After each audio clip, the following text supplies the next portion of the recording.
went on. Hello. I'm trying to get my dog. Come here.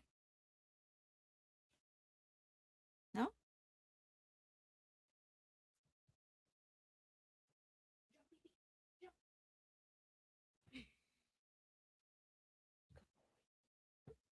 You smell good. I showered him yesterday. Right, baby? Okay. Say hi.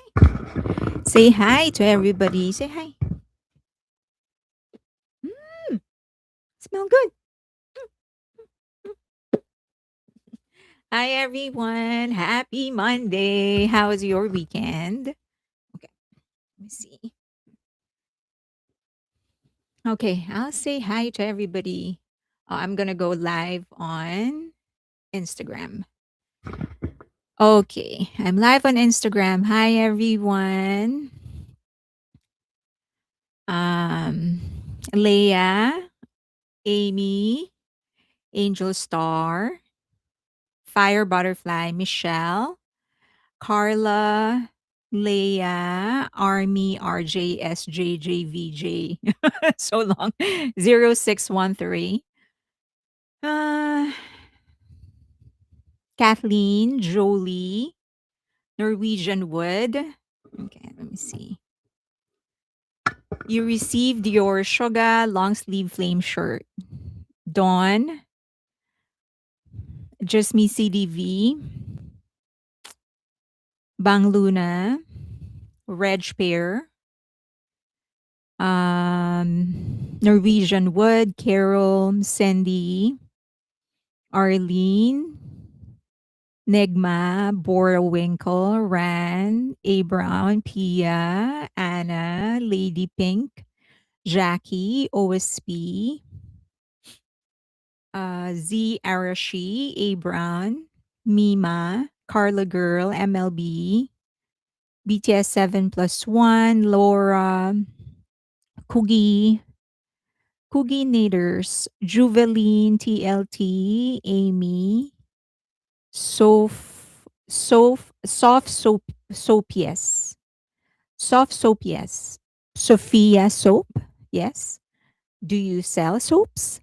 Tabby, MLB, Alicia, Nigma, Z Arashi, Carol Norwegian with Summer 6, Nigma Price, Therin, Cindy, Onitopia, Fire Butterfly, Letitia, Rachel, Leah Burton, Just Me, Phaedra Girl is on Twitch, Mycel, Ozzy, Nugget,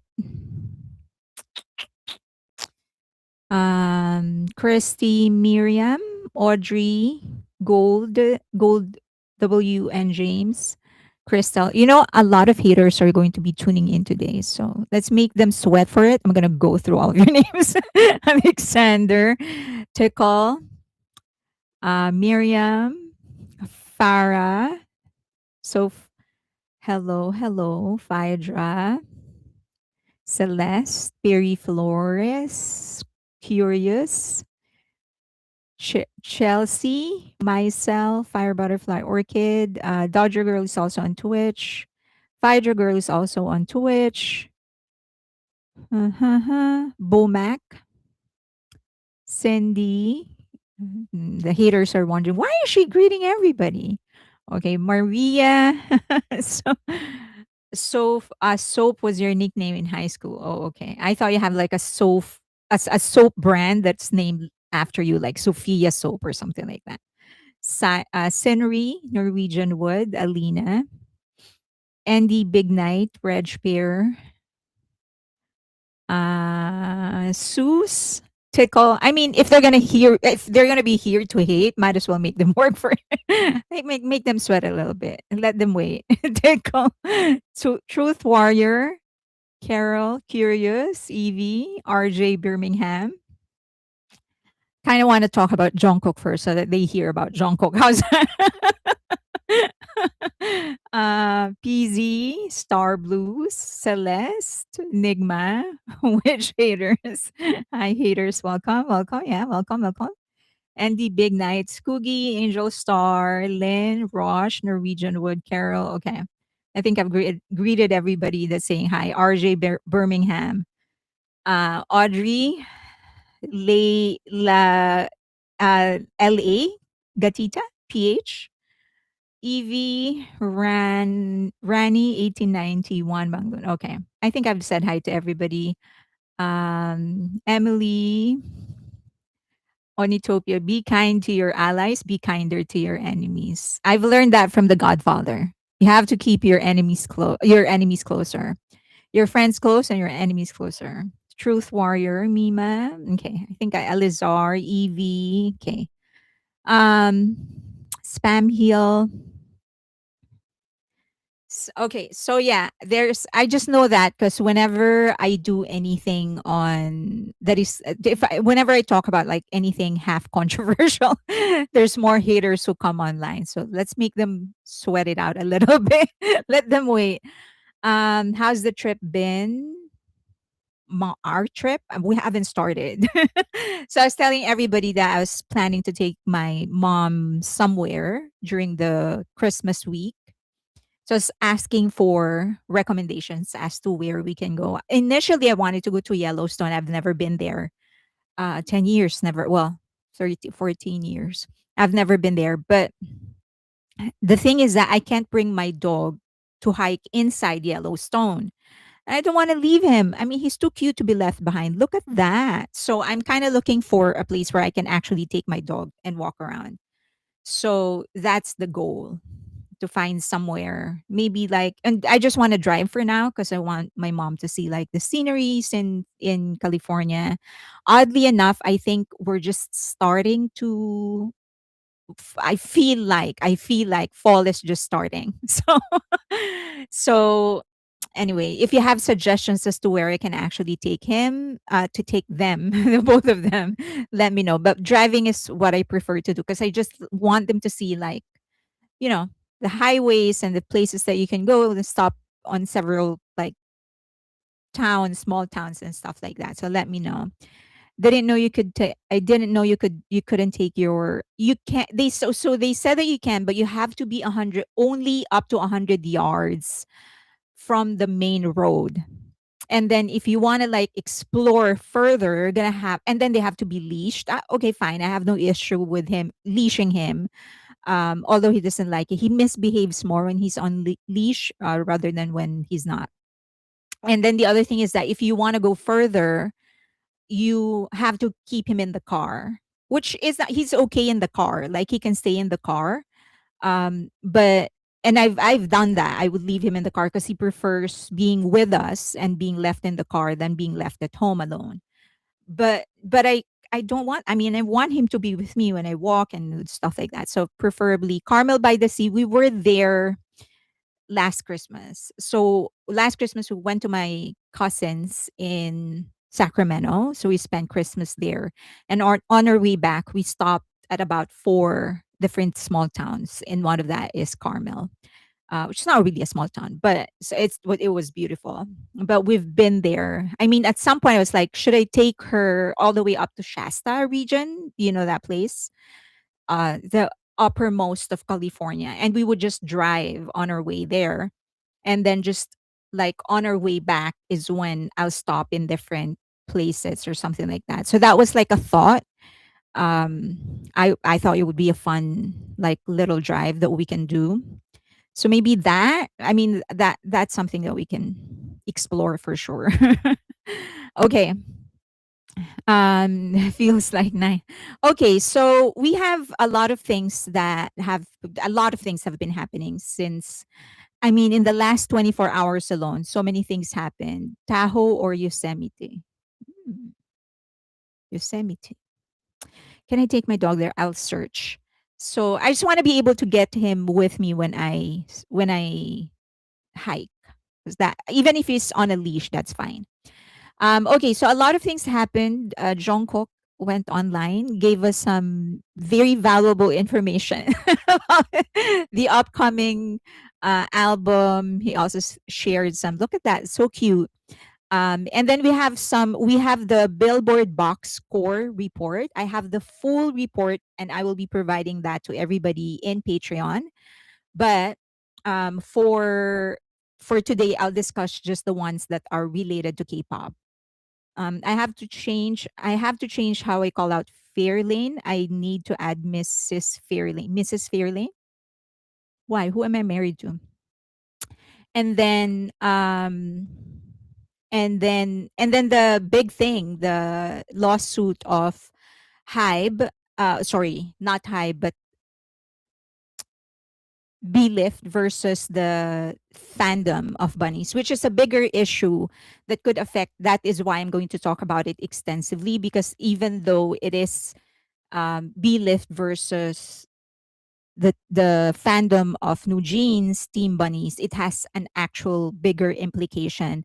Actually, it goes beyond just K-pop, but actual cyber media or social media concept of freedom of speech. So, yeah. So those are the three things that I think I'll be talking about. There was one person who asked me if I will still be talking about the projects that will coincide with the comeback of BTS. Yes, I'll talk about that, but I don't think I can finish everything now just to sweat it out. And yes, I am kind of stalling because, as I've said, there's a lot of haters online that are watching, so I kind of just want to make them sweat for it a little bit. Okay, so let's make them hear about Jungkook first. How's that? So that they hear about Jungkook. JK said he got a haircut. Yeah, so he said that he kind of, if he leaves it long, he ends up getting a perm which destroys his hair. He should ask his bandmate for that oil that he is a brand ambassador to, because that actually is good for hair that gets regular perm. But so he said that he cut it, I think he cut it himself and then ended up cutting it too short. So he said that when it's a little longer, just a little longer than the one that he has, he thinks that's the best one for him, which I absolutely agree. Actually, I like the bowl cut. If you would remember that cut that he did in the season 1 of Are You Sure? Like he has a bowl cut, right? I think that is the best cut. That is the best cut for him. I hope he does it again. But yes, that oil is very good. So I ordered mine from Amazon. I was trying to order from the website itself. I emailed them, but it's a Korean email. Um, because they wouldn't allow payment. It wouldn't push through. So they only have one option. So we're talking about Ladour, or how, just like how Jimin pronounced it, Adore. They only allow PayPal. So I went there, tried to push the payment, wouldn't go through. Tried and tried again, sent them an email twice, did not get an answer. And so I decided, okay, I'm just going to go get it from Amazon. I'm thinking that the primary reason they wanted to get Jimin was so that they can expand um, to the US. And I think that's the reason, but they need to make it available on their website. I wanted to order from their website primarily because I wanted to leave a note that I am buying and trying it out because I heard from Jimin. So that is also a tip that I'm going to give everybody. If you are buying a product because of BTS, you have to let the person know that you're buying it from, or the website know. If there's like a a space for you to leave a remark, tell them that you're buying it because of BTS or BTS members. Okay, you got your Lador hair oil from Amazon. I ordered yesterday because I gave up. I just wanted to try it. I also bought the shampoo because I have a very sensitive, super sensitive scalp. I shed like a baboon on chemo. I swear. Knock on wood. But yeah, so I shed a lot. So I tried that, see if that's going to. I found one that's a little better, not a whole lot, but just a little better. I can't use like Pantene or anything from the like the ones that you buy from the grocery. I can't buy those because it has paraben. Is that what it's called? My scalp won't hate it. Will hate it. So okay, all right. So he said he got a haircut. The other thing that he said is that, oh, the other thing that I noticed is that there seems to be somebody, or maybe it is AI, that deletes comments or bans people that leave comments that should not be left. Because going through, and this was a conscious decision, I was actually wanting to just see like how are people gonna behave on his live stream. I was like watching at the comment, which I usually hide it. I don't make it visible. And there were certain things that were being mentioned. I'm sure you know what I'm talking about. Things that were being mentioned there, names that were being mentioned. And I was like, oh, there's at first or like, there's a lot of those words and names and stuff. And then I went back and it was gone. So someone was actually deleting them and then blocking them.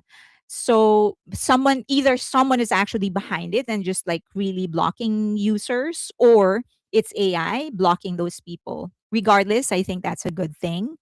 And in the next live stream, I'll observe whoever goes live, I'll observe if that happens again. If people who are leaving comments that should not be left are getting banned, or the comment itself is getting deleted. So, um, AI for that many could be. I also hope that there is like human supervision so that it's more accurate. Okay, so and then he said he said that the new album has at least 4 songs. Oh, thank God. Okay. I do think it's going to be a full album, maybe like I don't know, like 9, maybe 10, maybe 12. That's my thought. Like maybe I don't think it's going to be. I could be wrong. This is BTS we're talking about though, but I do not think I think after 3 years, it's probably going to be like a full album, right? So I'm counting on more than 10. That's my bet, but he did say that it's going to be at least four songs. um and then he said that the title song doesn't seem like a title song. It's not a concept song. And so my initial gut, when of all the very few things that they actually say about the upcoming album, I thought that they are probably going to drop the narrative. I don't think they're going to go for a trilogy this time. They're not going to plan for it. I could be wrong, by the way. This is just me theorizing.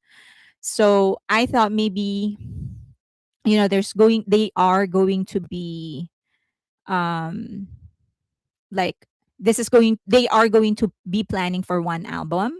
I don't think they're going to be planning for a trilogy this time, primarily because I think things have shifted a little bit now.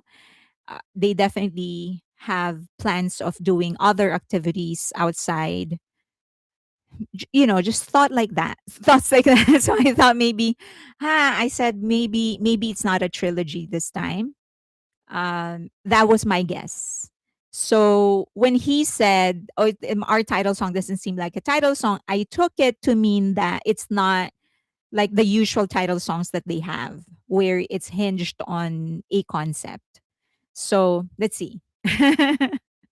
Maybe 4 songs have videos. I would like to have all of their songs have videos.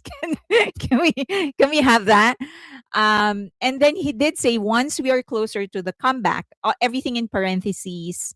That's just they usually drop a lot of things in their sentences, the subjects and the stuff like that. Um, so what he actually meant was that once we are closer to the comeback, I would casually do a live stream and give spoilers, but I can't sing songs for you. But he was talking about because people were like asking him for spoilers, and I think um he took it to mean that he is going to people were requesting for him to actually sing something right at that moment, and he said like I can't do this. I can't sing songs for you. And then he did say that he was getting a lot of well, at least he was getting at least one text message asking him not to do any kind of spoiler. um but didn't BTS just resign after enlistment on Utopia? So I'm not sure. I only hear rumors. So don't take this to mean in any way, shape, or form to be true, because this, after all, it is rumors. So they signed before the enlistment. So they did their second renewal before the enlistment. So the initial renewal was for another 7 years. So debuted 2013. They renewed 2018 for another 5 years, sorry, for another supposedly 5 years. Before the 5 years expired, they signed again and they did not mention a timeline this time. They just said 2025 and beyond. So a lot of there were talks that the contract is actually structured so differently that it's not really time bound. It's like, but those are rumors. We don't know. So that's the answer to your question. They did sign again, renew their contract for a second time before they enlisted. Okay, so he said that he is going to do a live stream once we are closer to the comeback. Okay, next. Not all sign their solo contracts. That is not true. Not true. Not a true. Okay, the most beautiful moment in life hasn't happened. We might not know. This is another thing that he said about the solo contract. Everybody is still under Big Hit. So the most beautiful moment in life hasn't happened. We might not know. So someone was asking him about the most beautiful moment in life. And he said that, oh, the most beautiful moment in life hasn't happened yet. And he said that we might not actually know what it is until the moment before we die. And he was actually talking about how your life flashes before right before you die, right? I was thinking like, oh, what just as when you're about to lose your life, that's when you'll know what is the most valuable thing in your life. So I remember, as tragic as it may seem, if you would remember the 9/11, a lot of the people that were able to make a phone call just before the crash, the one thing that they did was call their loved ones. That was the last thing that they did. It wasn't, and everyone was talking about like no one called their bosses, no one called their surgery, the appointment of their not in their hospital, or no one called their whatever. It was all towards like their loved ones, right?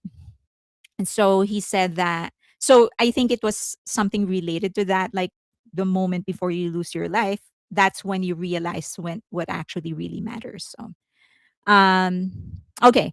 So I thought it was just like a very mature thing to say. He said that he's reading The Two-Faced Shell by Kim Choyop.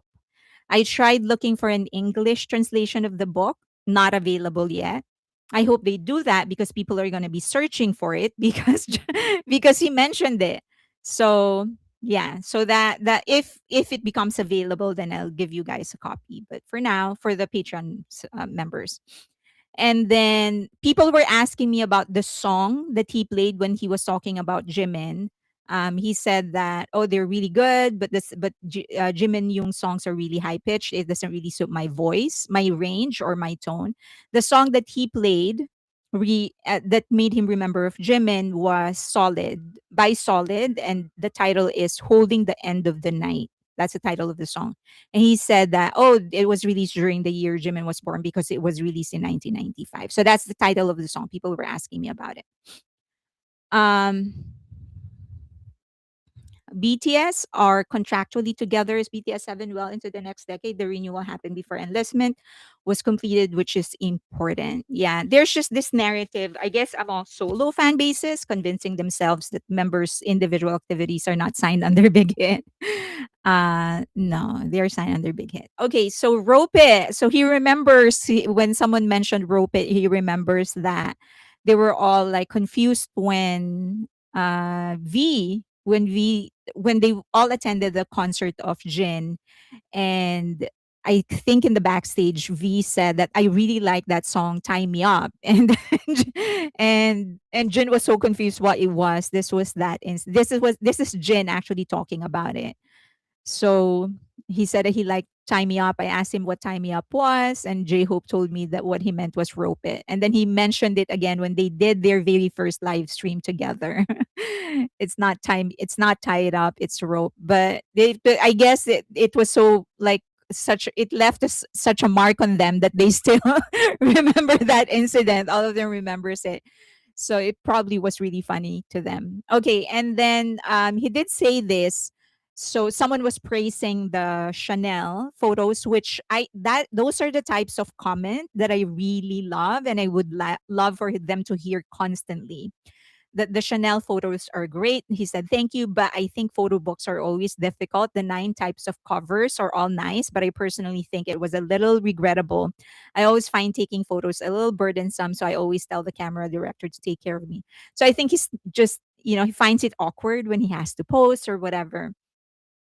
He's not the first like big time celebrity that I've heard is very awkward when it comes to, or feels awkward when they're doing photo shoots. Britney Spears actually talked about this, that she's not very comfortable during photo shoots, and Jimin is also not comfortable during photo shoots. So the both of those, um, Britney Spears and Jimin, actually would ask for the music to be played while they are doing photo shoots, and they would just dance because they feel more comfortable dancing than striking a pose.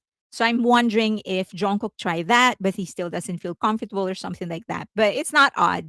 A lot of, even some models actually feel uncomfortable doing photo shoots. Really, really, really odd.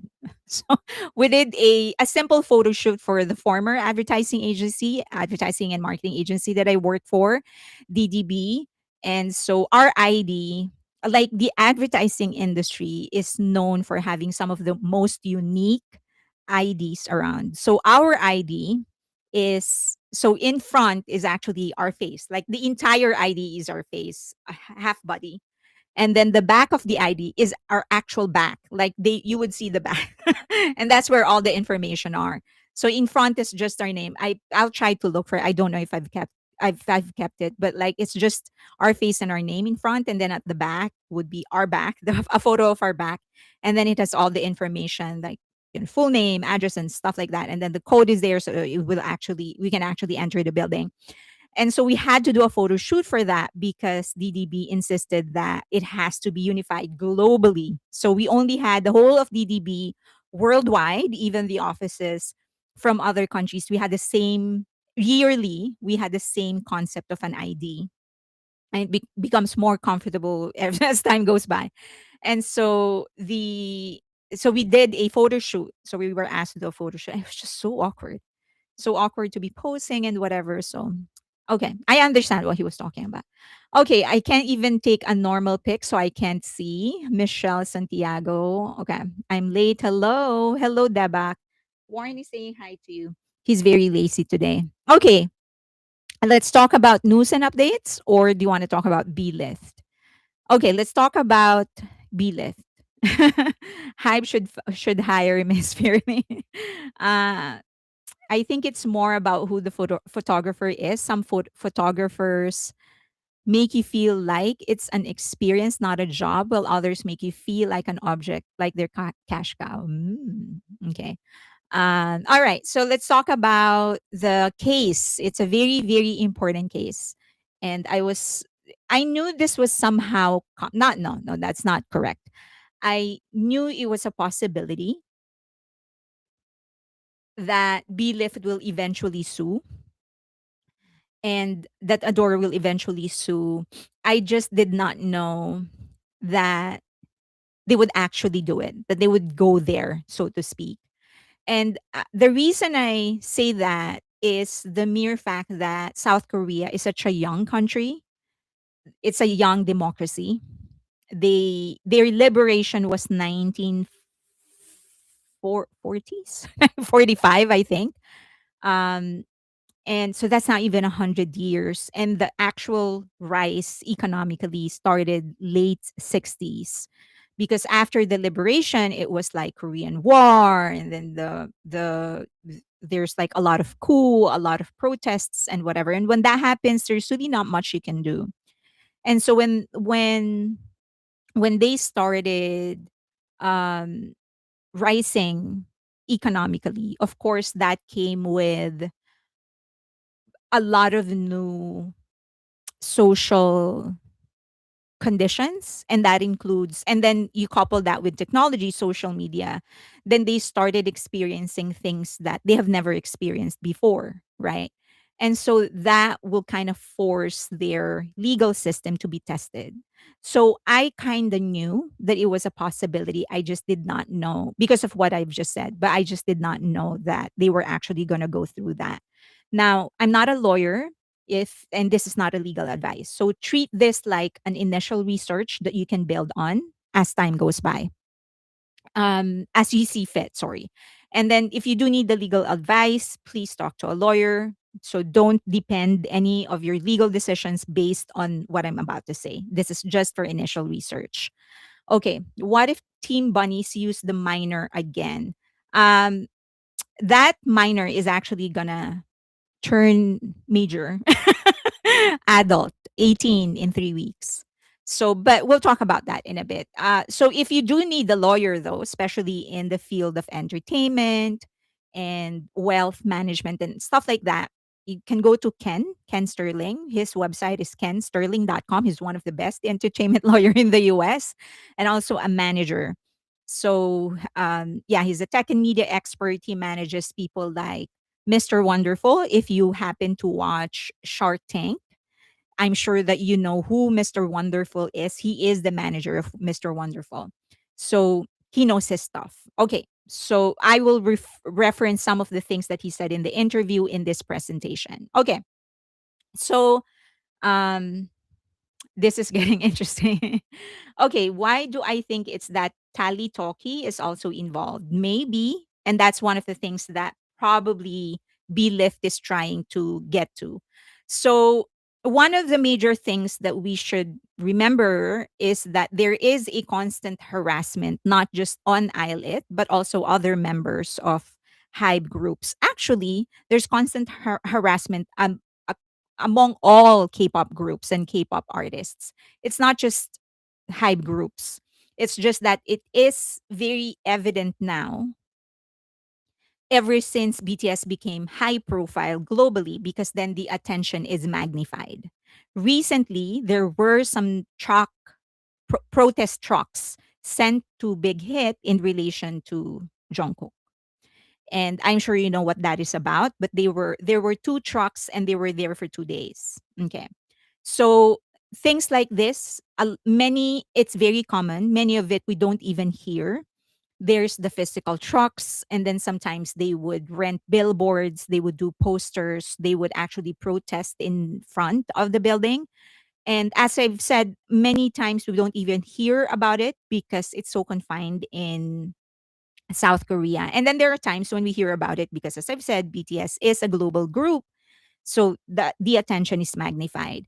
So the incidents like this could potentially be affected by the case that Belift filed against Team Bunnies. Okay. So now, um, it could be a landmark case. Okay. And meaning it could actually change, it will set a precedent. And precedent on what? Well, that's what we're going to be discussing. Okay. From So the case is that Belift sued Team Bunnies and they claim to be the official fan club of New Jeans. They mentioned that they are just fans. Initially, they did say that they were composed of professionals and whatever. And then after the initial complaint, someone filed a complaint on their fund building, fundraising. They said that they changed course and they claimed that it's composed of one person. It's a 17-year-old. Okay. So they filed 100 million won lawsuit or $75,000 lawsuit, civil damages. So this is a civil case. Okay. And they filed it in Seoul Western District Court against the 17-year-old operator of the New Jeans fandom account Team Bunnies, often shortened to Bunnies, and her parents, named in their capacity as legal supervisors. Okay. So in South Korea, there is a law that involves the parents if the offender is a minor. So, okay. So this is FAFO. They are in their FAFO. It's FAFO, right? They are in their FO stage, in their FO stage. So, the more you FA, the more you FO. So there you go. The higher the FA, the higher the FO. So they're in their FO stage right now. Okay. Okay. So Belift claims that Bunnies repeatedly posted false statements, including accusations that It plagiarized new jeans, and that these points, according to Belift, damaged the reputations of both It and Belift Lab and caused business losses for which they are seeking compensation. Okay. All right. So that's the case. You damage the reputation, you made us lose business, you're going to have to pay. Now, what complicates everything is Bunny's own evolution. So initially, when they debuted, when Team Bunnies debuted on X, they said that they are a group of dedicated bunnies actively working across various fields. This is their post, by the way, across various fields, and that includes law, media, finance, culture, and the arts. While leading our daily lives with integrity, we also support new genes with pure intentions and are responding proactively to the current situation. So this is them responding to HYBE. Okay. Um, the alleged media manipulation of HYBE. They said that's why they responded and released a statement. Now, in October 25, 2024, uh, someone actually filed a complaint against them because they were raising funds. Okay. And they said that Bunny said that we don't need to report the fundraising because it was for a common interest. It's not something that is selfish, they said. Okay. So that's their initial stance. Now, um, after that, so this is initially they provided like an online tracing system on how they are actually using the budget, but I clicked it just this morning to check if it's still there, and it's gone. But these are some of the things that they reported. This is how they were using the money. So if you click it, it's actually page not found, so they actually took it down. All right. Now, the Seoul family court ultimately, because someone complained, they said that they're raising this much money, but they are not reporting it. And the Seoul family court ultimately issued a protective disposition number one, which is the lightest juvenile protection measure. And this was also when they claimed that it's being operated by just one person and it's a 17-year-old.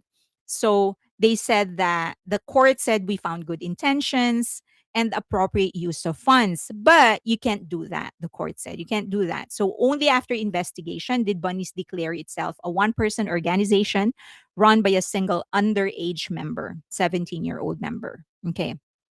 So initially, all professionals, after the complaint, it was one member, 70, and it was a minor. So the bigger picture, however, because a lot of people are saying that why are they suing like a 17-year-old? Well, what will they get out of it?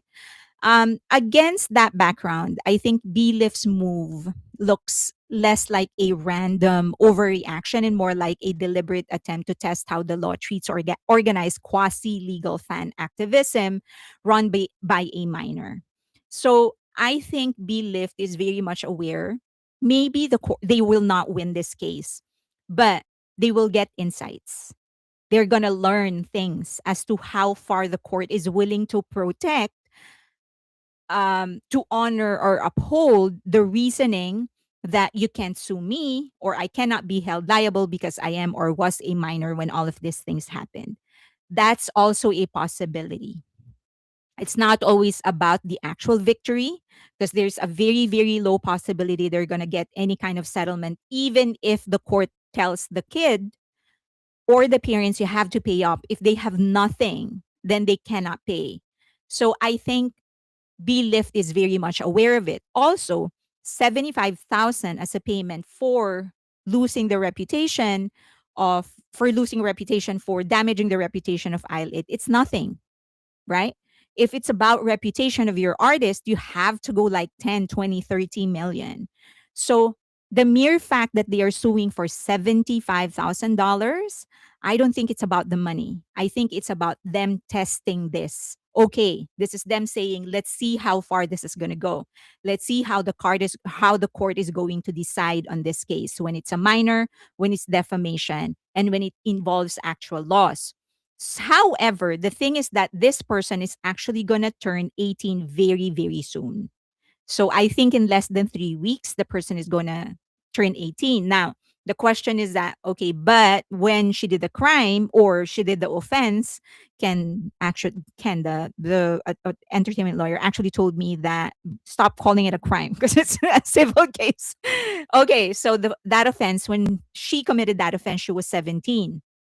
So, can you actually, even if she turns 18, when she committed that offense, she was still 17. So, okay, so that's, I guess, a case for the court to determine.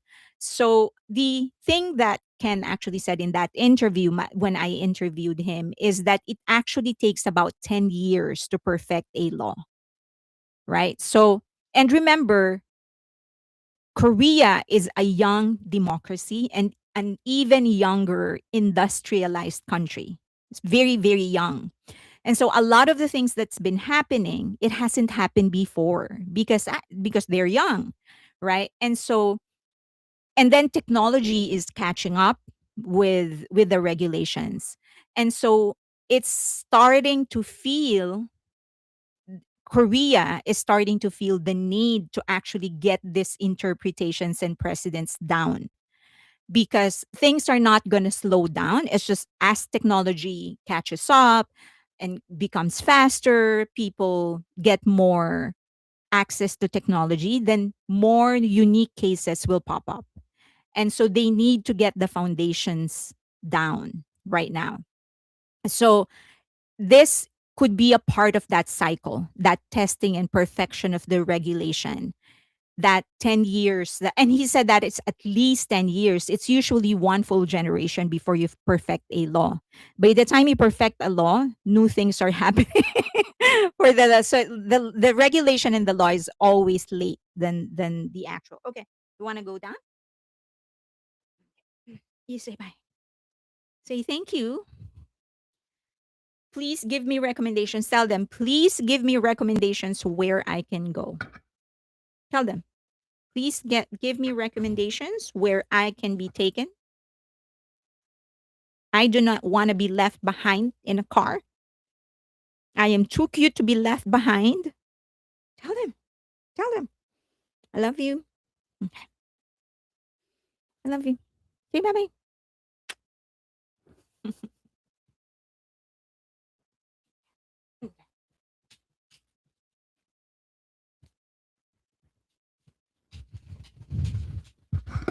Bye, Devak. I'll keep up. They posted as breaking news.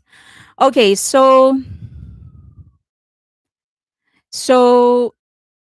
the Blue Ridge Mountains of North Carolina. Just driving for now. Can they hold the parents accountable? Yeah, the lawsuit actually involves the parents. Okay, so this could be a part. So just Belift's purpose may not necessarily be about the victory, but actually about testing what the court is going to do in response to an incident like this, right? And from there, learn how they can protect their artists moving forward. Because, and I say that because I think the $75,000 US dollars that they are suing these people for, meaning the minor and the artist and the parents, that's too small. If you're talking about reputation of your artist, 75,000 US dollars, that's nothing. So that signifies that there is a bigger purpose. Now, it could also be that they want the court to realize it's not about the money. We're just trying to protect the reputation of our artist. Um, and so the question is why is it Belift's job to test the law? Why not someone else? Well, because the South Korean government is actually very young. The democracy is young, and the industrialized democracy is even younger. So they got their liberation in 1948. But the rise economically started 1960s, because right after their liberation, it was all devastation. Korean War, the economic stagnation because they didn't know what to do. They're a new country. And then there's also a lot of reliance on foreign aid. That's how they became an ally of the US, and North Korea is an ally of Russia. And so that it was only the beginning of them making sense of what they actually have started in the early 60s, but they started rising late 60s. So many of the things that they are experiencing, they haven't experienced before. So they actually don't know how the tendencies of their court and the tendencies and how their culture will actually affect that their the law and how it is interpreted.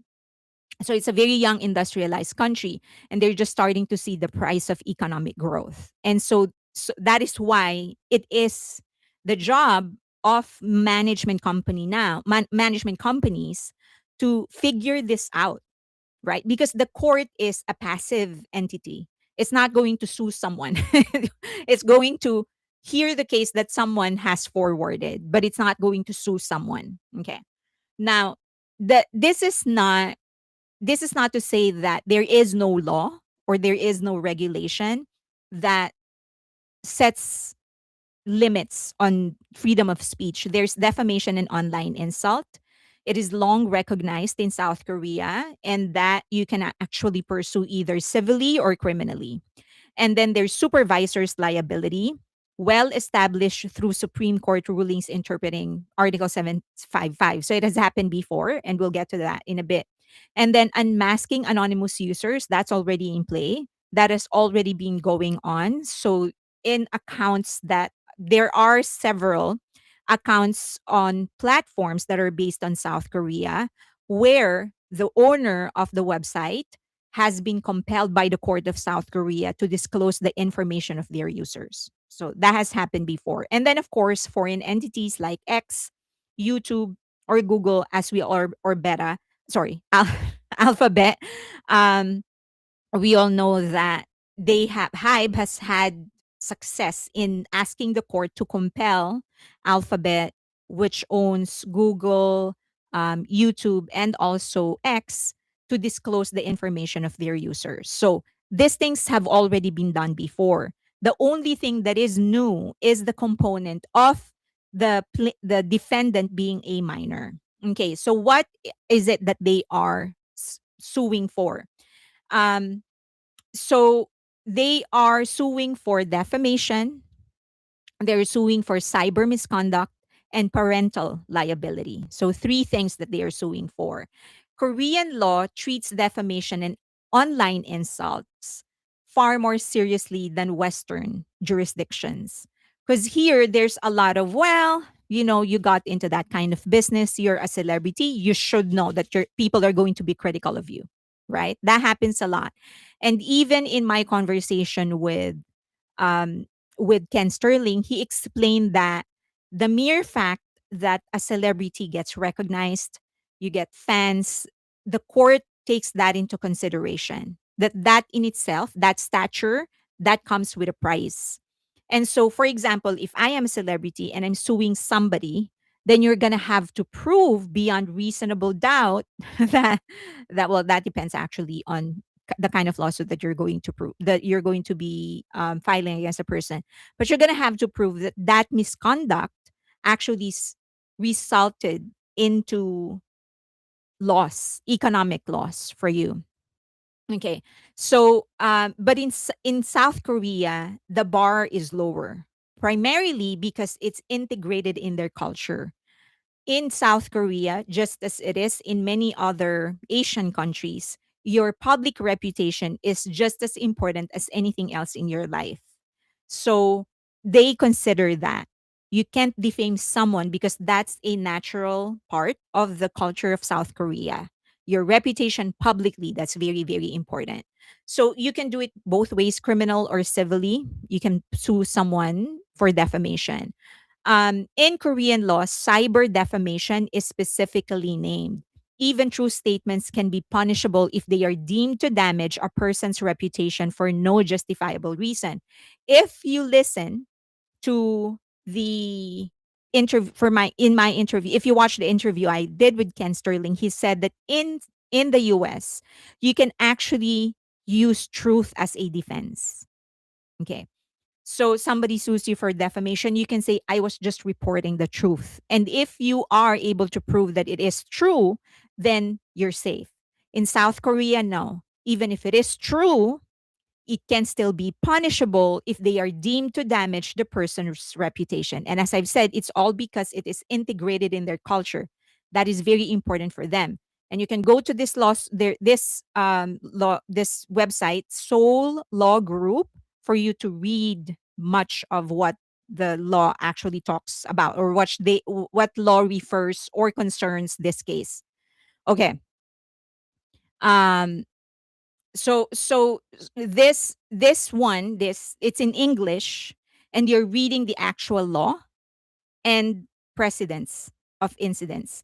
So it's not just journalists telling you what this is and this that or whatever. It's actually you're referencing the regulations and the law of South Korea, and then their books refer to precedents so that you get better understanding of the law. Okay. So there was a case previously, and it's Plave. This is the virtual K-pop idol. So they sued somebody for defamation and they won. And remember, they are virtual idols, right? And so you would think that the court would say, well, you're a virtual idol, nobody knows who you are, it's okay. But no, the court actually held the people that are being sued liable for defamation. So they were made to pay a fine and I think community service. So cyberbullying, cyber defamation, that is all just cyber bullying, I guess is how they call it. That that was ho- that has already been established as an actual thing in South Korea. There is a precedent, and that incident with Plave is one of those. So the idea that defamatory posts about Eyelit and Belift, even coming from a fan account, can give rise to civil damages, it's not legally radical. It has been done before. And a virtual idol group actually already won. What's new is the scale and the structure of the fandom entity and the fact that the operator is a minor. So those are the two new things that's in this case. So intent versus damage. A lot of people are saying, but she did not intend to defame Eyelet. She was just expressing her opinion. She was just doing a comparison. Intent and has nothing to do with a crime, right? It's all about the damage that you did. It does not matter if you did not intend to do it. If you did it nonetheless, then you may be held liable. So if you shoot a person and hit a person and kill that person, God forbid, and you say, well, I did not intend to do that, it's not going to change the fact that the person is dead. You still killed him. So no matter the intention, you still did it. So you're still going to be held liable. Now, if you can prove self defense, sure, you may not get jail time. You're still going to face trial. And it's going to be the court that will decide whether or not you're punishable. If it was in self defense, in case of shooting somebody or hurting somebody or something like that, then yeah.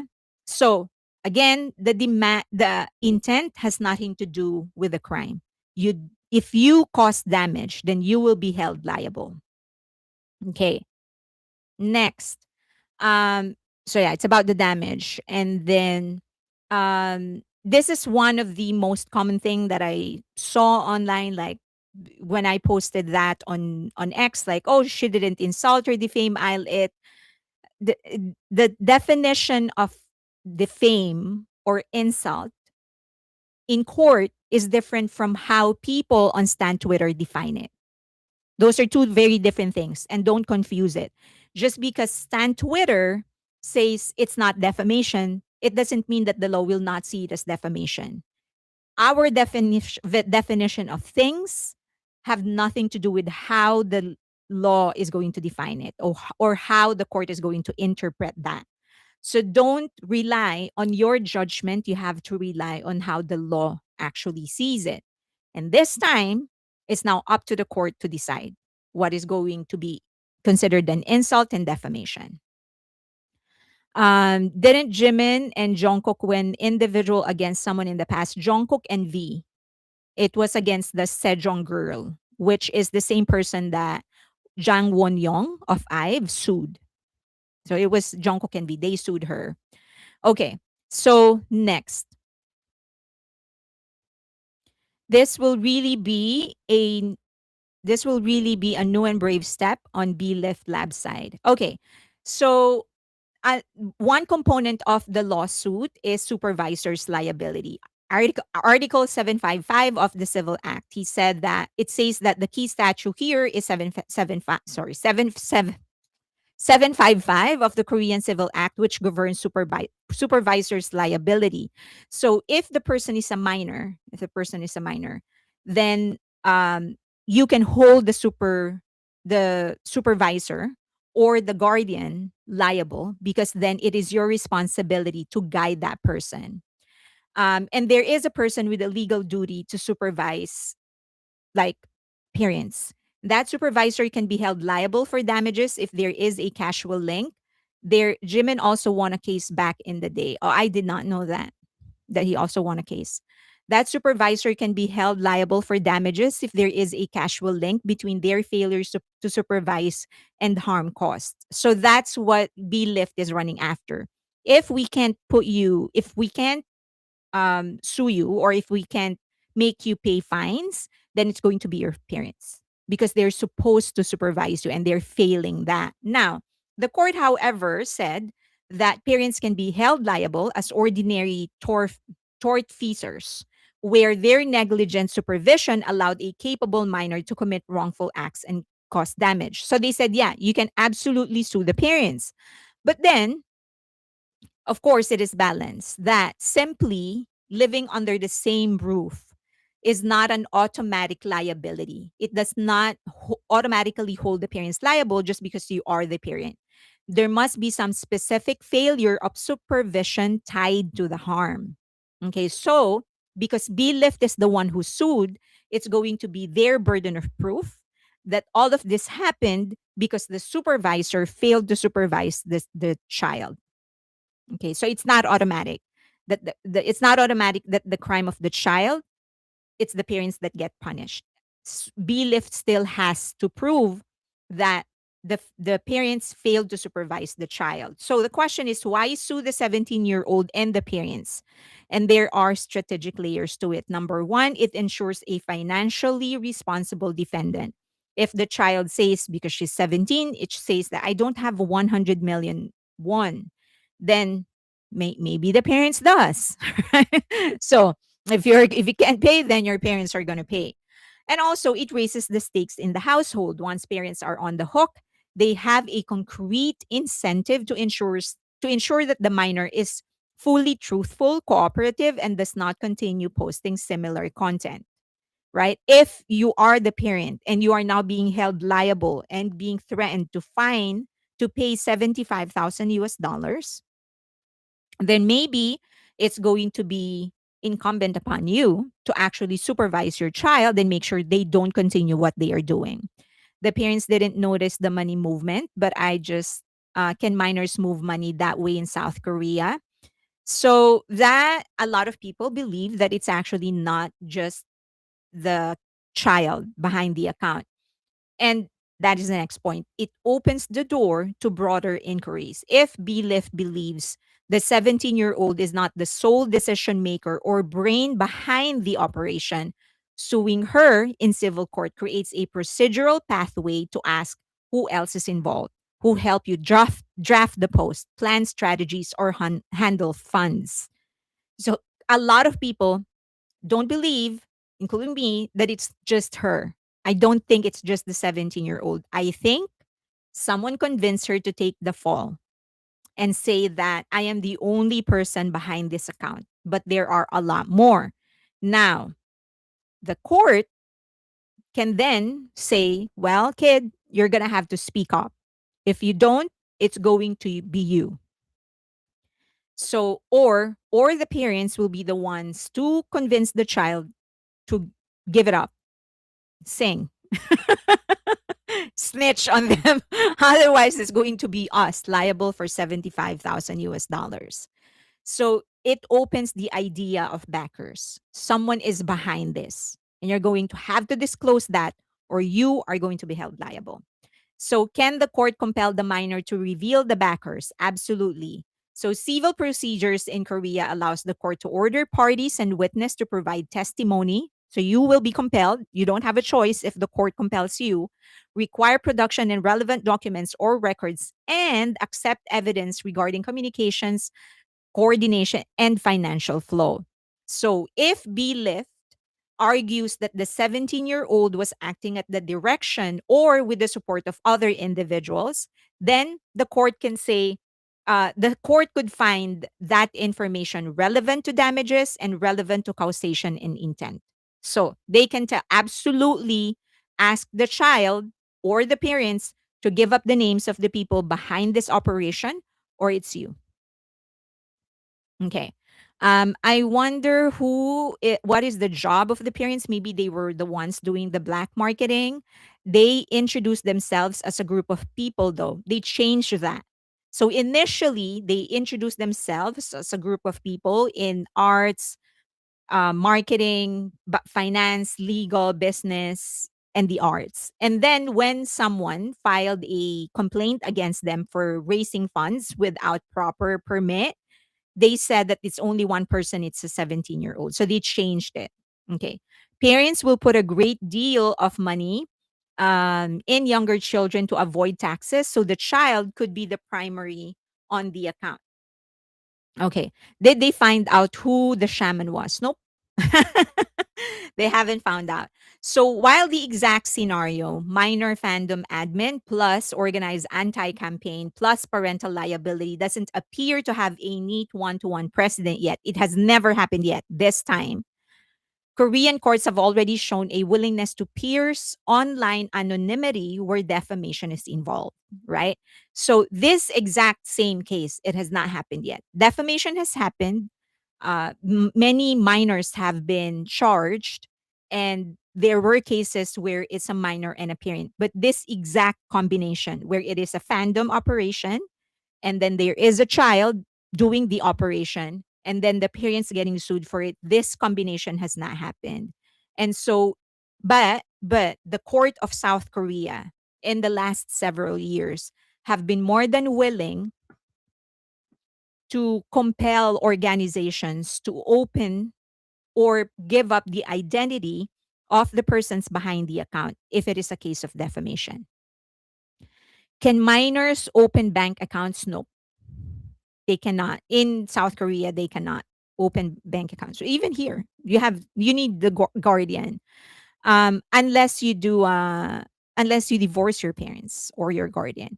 Is this a new precedent or an extension of an existing one? So I kind of answered this already. The defendant, what is relatively novel here is the combination, not necessarily the individual components of a case.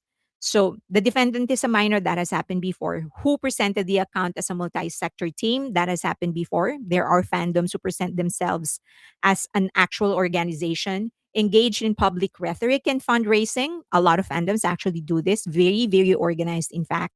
And then targeted another artist of an agency with systematic plagiarism accusation that a separate court has already found unpersuasive. So remember, the civil court in South Korea already said that it is difficult to determine that Eyelet copied New Jeans because none of anything you are saying is actually a property of New Jeans. It is not new, and you can't prove that there is a direct copying that happened. Um, all of this together, it has happened. It has not happened before. Individually, it has happened before that, but the combination hasn't happened before. A 17-year in the US can have a credit card in only their name as well. 16, right? Am I right? Okay, if this case proceeds to a recent judgment, especially one that holds parents liable, or explicitly discusses the possibility of undisclosed adult collaborators behind a minor's account, then yes, it's going to be a precedent. And that's why it can be a landmark case. Because we all know how common it is for fandoms, for people in general, to hide behind their accounts and just keep on attacking people. And then others who will see it will just keep on writing that hate. They'll keep on amplifying the hate. If this actually pushes through and the court holds the parents or the child liable, it's going to be a precedent. Now, everyone doing online bullying, you cannot use your age as an excuse anymore. That's one. Second, you cannot use your anonymity as an excuse anymore. Because if this pushes through and if Belift wins this case, I bet you they're going to start going after accounts that are constantly harassing their artists. Now, the next thing after this is to test as up to how much can you enjoy with your freedom of expression, right?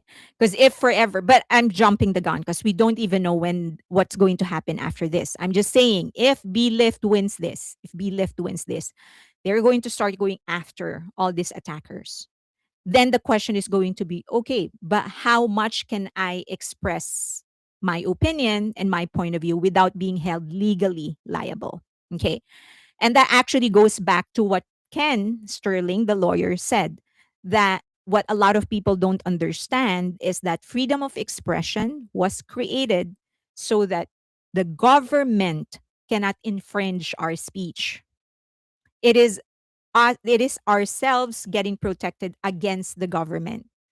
It is not a person against a person. So you defaming someone is not a protection. It's not a protected speech. It's not under freedom of expression. You may be held liable. Now, if you call the government stupid or a president stupid, then yes, that you're covered. You're good. You can go against the government if you want. But another person, no. Because their right has the same weight as your right. So if you feel that you have the freedom to say whatever it is that you want against them, then they have the freedom to get your ass into court. Okay, so I hope that's clear. So then HYBE, as I've said, I think if they win this, they're going to start going after accounts. You're defaming us, you keep on harassing the artists, you're sending trucks, you're following them in their homes, and then you're posting pictures, you're violating their name, image, and likeness. You're dragging them into intrigues and rumors. We're gonna get you. And it doesn't matter where you are. It doesn't matter if you are a minor. We're going to start getting you. Okay. Next.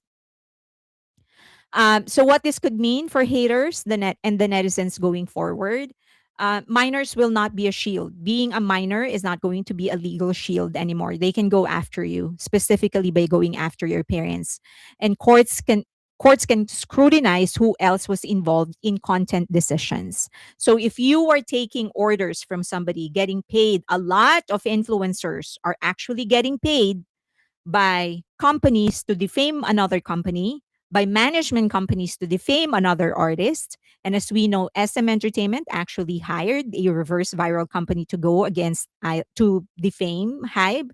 Then the court cannot, it will be easier for them. There's going to be a precedent. So it's going to be easier for these companies to ask the court, okay, pay up. Give me the names of the people behind your operation, or we're going to put you to jail. So you can't, those that are hating, that are habitually hating on idols or celebrities for that matter, cannot say that we're just a fan account. If you are operating, if you are saying something that has real world consequences, then don't be surprised if people actually start dragging your ass in court.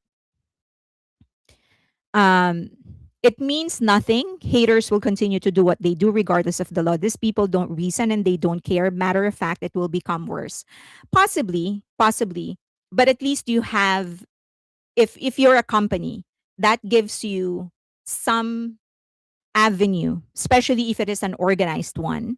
If it is an organized one, that gives you some avenue to get somebody in court, right? So things like this, sure, you'll still be able to say whatever it is that you want to say. It's just that now there is a consequence that you can face, as opposed to nothing. Because right now there is nothing.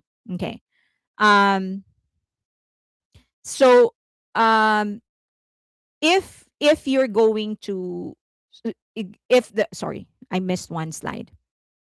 So organized fan operations will face higher risk because fan collectives that brand themselves as legal teams or media task force coordinate mass reporting, public shaming, or narrative warfare and solicit donations without proper registration, then people can actually go after you.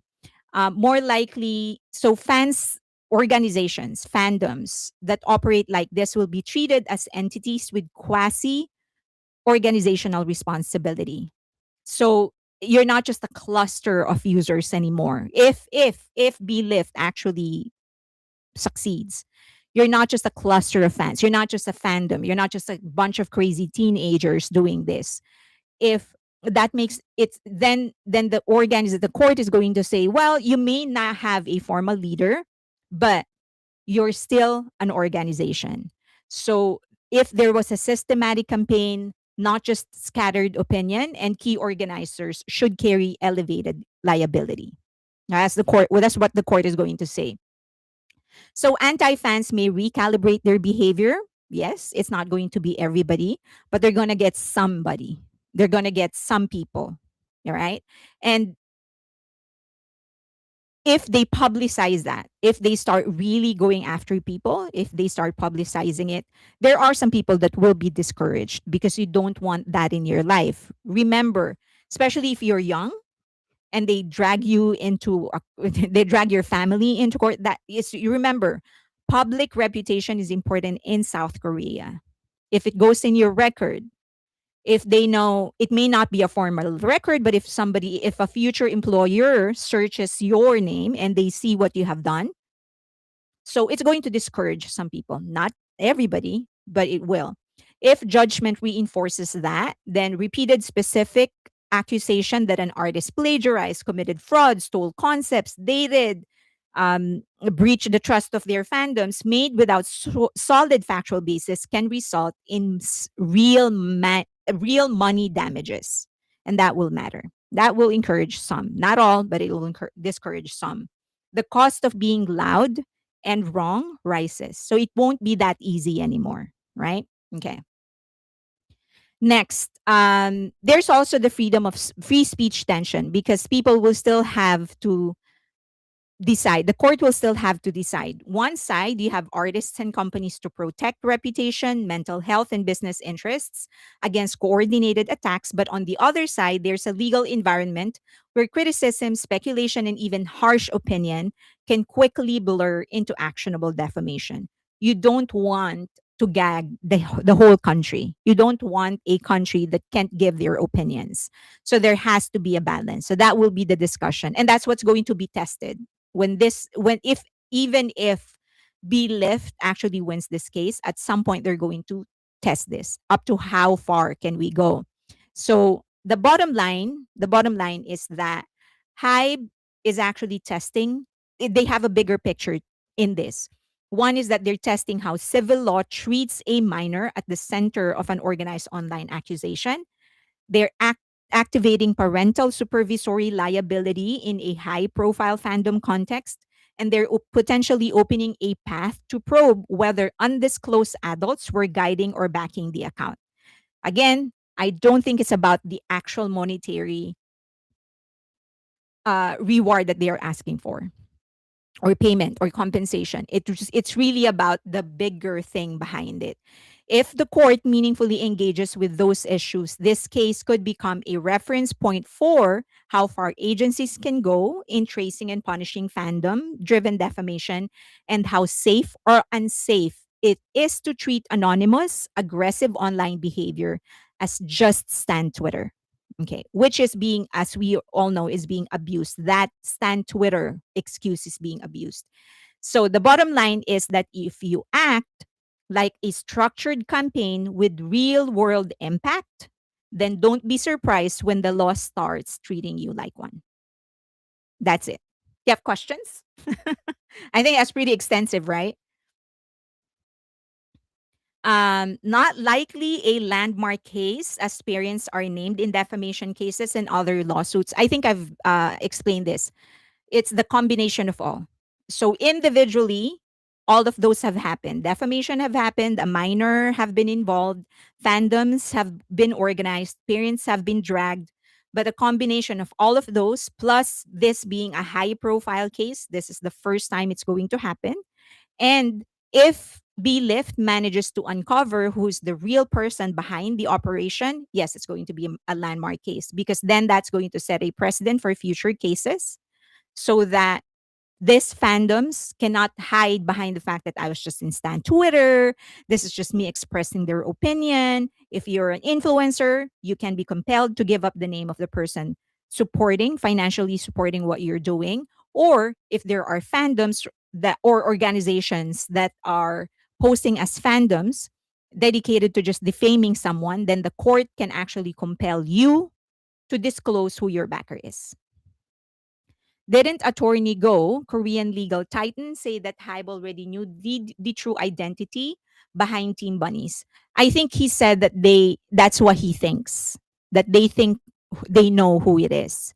But the mere fact that they are not suing them means that they either want something from the child, something from the case, um, for them to go this route, right? If they are very, very sure and that's all they really want, then they're just going to go and sue that person. But the mere fact that they're doing it this way, going the roundabout, they want something else.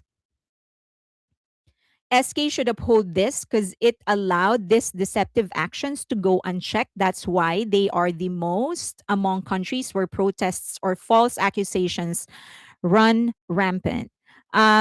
Yeah, it's also, I mean, if you just look at it culturally, it is a very, very critical country. They have a critical, by nature, they are critical of each other and of themselves. So if you add technology into the mix, anonymity into the mix, and then the law being lax into the mix, you're just you're unaliving your entire population. You can't do that. You have to take into consideration your culture. And your culture is already very critical, right? So you can't just allow people to accuse you of things when it's not true and if when it's not substantiated, because you're pushing your population into unaliving themselves. Okay, reason I said that is not the dollar case, it's a find out information case. If a 17-year-old passes themselves as a legal professional and on that basis people donate money, is that not a deceptive act? That depends on how they actually frame the donation. If the answer to your question is probably, yeah, it is possible, but it depends on how they framed everything. Literally creating a safer zones for idols or for celebrities for that matter, not just idols, but for celebrities. I've always been an advocate of accountability. From the very beginning. A lot of people hated me for this, but um, when Elon Musk started implementing visibility as a factor in what post is going to be highlighted, I was all for it. Meaning, he said that if you refuse to identify yourself and you started making claims on X, but you refuse to identify yourself, the platform is not going to amplify that because we don't know who you are. Then if whatever it is that you're saying catches fire, who's going to be held accountable for that? Just because you have freedom of expression doesn't mean that you have absolute freedom of freedom from accountability. That's not how it works. So for me, I believe that if you want to be an influencer, you have to let the people who know who you are. If you want to be a voice of many, you have to be you have to show yourself. So I was all for it when that I think is people should not be allowed to hide behind their keyboards if they want to affect people. Again, people are going to say, "But I have freedom of expression," but we know that freedom of expression was instituted so that we protect ourselves from the government, so that the government don't infringe our speech, but it does not protect us from defaming other people because other people have rights as well. So I hear that SM did not deny the dating rumors against. Let's not talk about that. Let them date. Let them not date. It's not our. No. Okay. Have they resumed work on MHJ building? No, but the first floor has been opened um for uh for rent. Yeah, that's. I think that's the latest. That's the latest on that. So it seems that because initially people thought that it's going to be the whole building. She's going to rent the whole building, but it seems not because the ground floor is actually for rent. Thank God for the uniqueness of the Korean people, both the good and the bad, because that is what makes them so appealing to the rest of the world. Do you think HYBE will sue SM for black marketing they were doing against HYBE artists? Um, Probably. I think so. It's all about. I think what they're doing because this case has been on for a while. This Team Bunnies, they've been doing this, or she's been doing this for a while. If they claim that there's only one person under the, so the question is why now after all of this time? And I think it's all because of the evidence that they have. I think they're still just looking for evidence, and once they find it, I think they'll sue. In SK, you can defame even if it is true. You can be held liable for defamation, even if it is true. Yes. Um, I don't care if it's not. Let's not go there. What did the 17-year-old child do with the money raised? So apparently, this is what I understand. The money has already been spent, and the person operating the funds, handling the funds, actually opened an online a website where she tracks where the money was spent with receipts and all of that. So those were spent, and then whatever was left, it was frozen. Is there any progress regarding criminal report filed against MHJ that was previously dismissed? Um, the only one that I remember would be the investigation the police was doing against her, filed by HYBE. So they dismissed that, and then HYBE filed an appeal, and they submitted the decision of the civil court in relation to New Jeans exclusive contract. If you would remember, one of the decisions of the court stated that Min Hee-jin, you started the war. You started making all of these moves to separate Adore and New Jeans from HYBE. So they submitted that as an evidence. The minor is about to become an adult. I read they turn 18 in 3 weeks. Yeah. Who in the right mind would want to be associated with? Do you think New Jeans duo has been back to HYBE HQ? I think so. I think so. Imagine the investigation reveals that MHJ and his supporters are also behind Team Bunnies. What will happen at the trial? MHJ renting the whole building shows how much she lies. She probably just rents an office there. I don't know if I should be impressed by the 17-year-old as well, like being a part of that. I think, just like everybody else, I share the opinion that it's not just her. Um, I think I from the very beginning they said that they're a group of people involved in legal, marketing, arts and all of those stuff, and then changed their tune, and I think they did it to save themselves from any kind of legal liability. So no, I don't think it's just her. Now, people are going to do a red herring on this. It actually already started last night. You know, people when the news of them suing the 17-year-old started, people were like, "Oh, is that how you're going to go? You're going to sue a 17-year-old and whatever." It's not about that. It's not. I think they know, just like everybody else, that this is not just a 17-year-old, and they want to see, they want to know who is against it. Okay, since okay, let's move on to the next topic. Do you have any other question?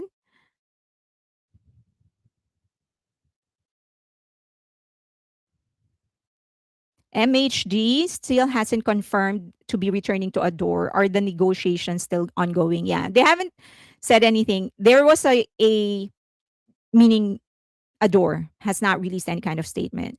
There were trucks sent to High Building by supportive bunnies. So this is not Team Bunnies. It's another group that's supporting New Jeans and their return to HYBE and to Adore. They sent protest trucks forcing the CEO of Adore to already announce the return of the three.